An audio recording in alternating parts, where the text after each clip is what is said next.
So here's some things you need to know about Freshman Convocation. So this is Zone 3. This is where the alumni and donors are going to be. Let's say you get an alumni donor come to talk to you. They say, where do I go? If they don't have a name tag, you're going to send them to a tent, which is going to be right here. After they get their name tag, there are going to be a bunch of chairs on the other side of Maddie. You can see Maddie right there. On the other side of Maddie, that's where they're going to be sitting. So this is also Zone 3. Zone 3 also entails this entire walkway. After this whole ceremony and unveiling is done, all the people sitting in these seats over here are going to get up and walk to their designated seating area on the Oviatt lawn.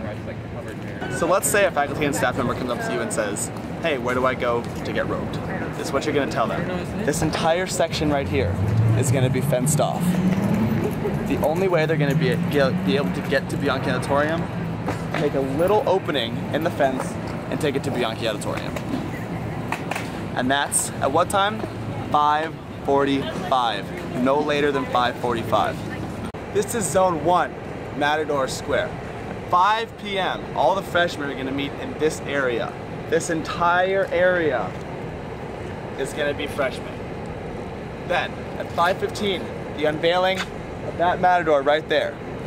At 5:45, no later than 5:45, the people in this area are going to push all the freshmen in this area and create lines on Lindley. All the lines are going to be in the actual street. So at 5:45, that's where you're going to be.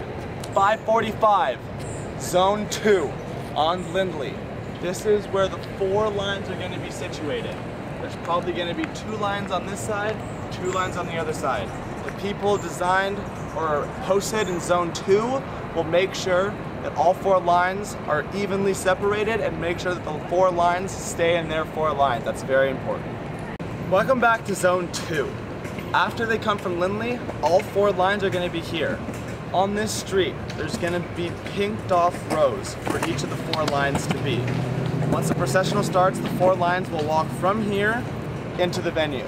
The people with the headsets will be the ones walking them in. If they need anything, just do what they say. Okay, starting at 4 p.m., faculty and staff members are going to ask you, where do I go get ready? This is where you're going to tell them to go. Bianchi Planetarium.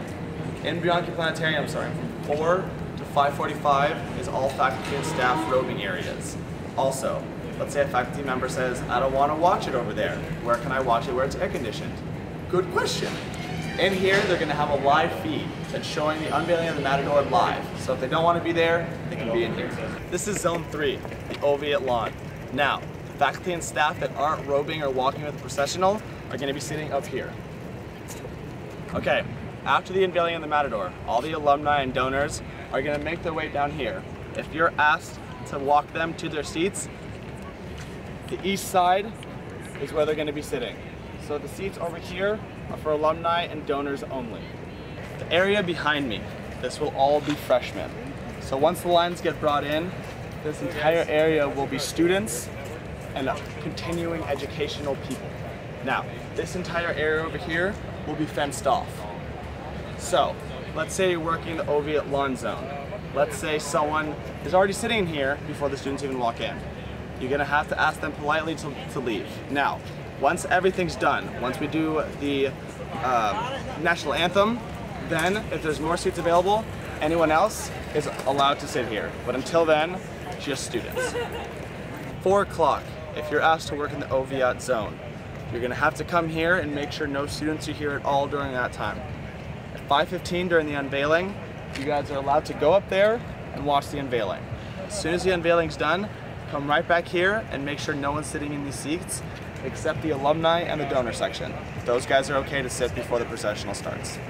So, that was a quick tour of the Freshman Convocation setup. Now, if you have any questions on the day, we're going to be having all of our faculty members and staff members there, so if you have any questions about anything, just let us know.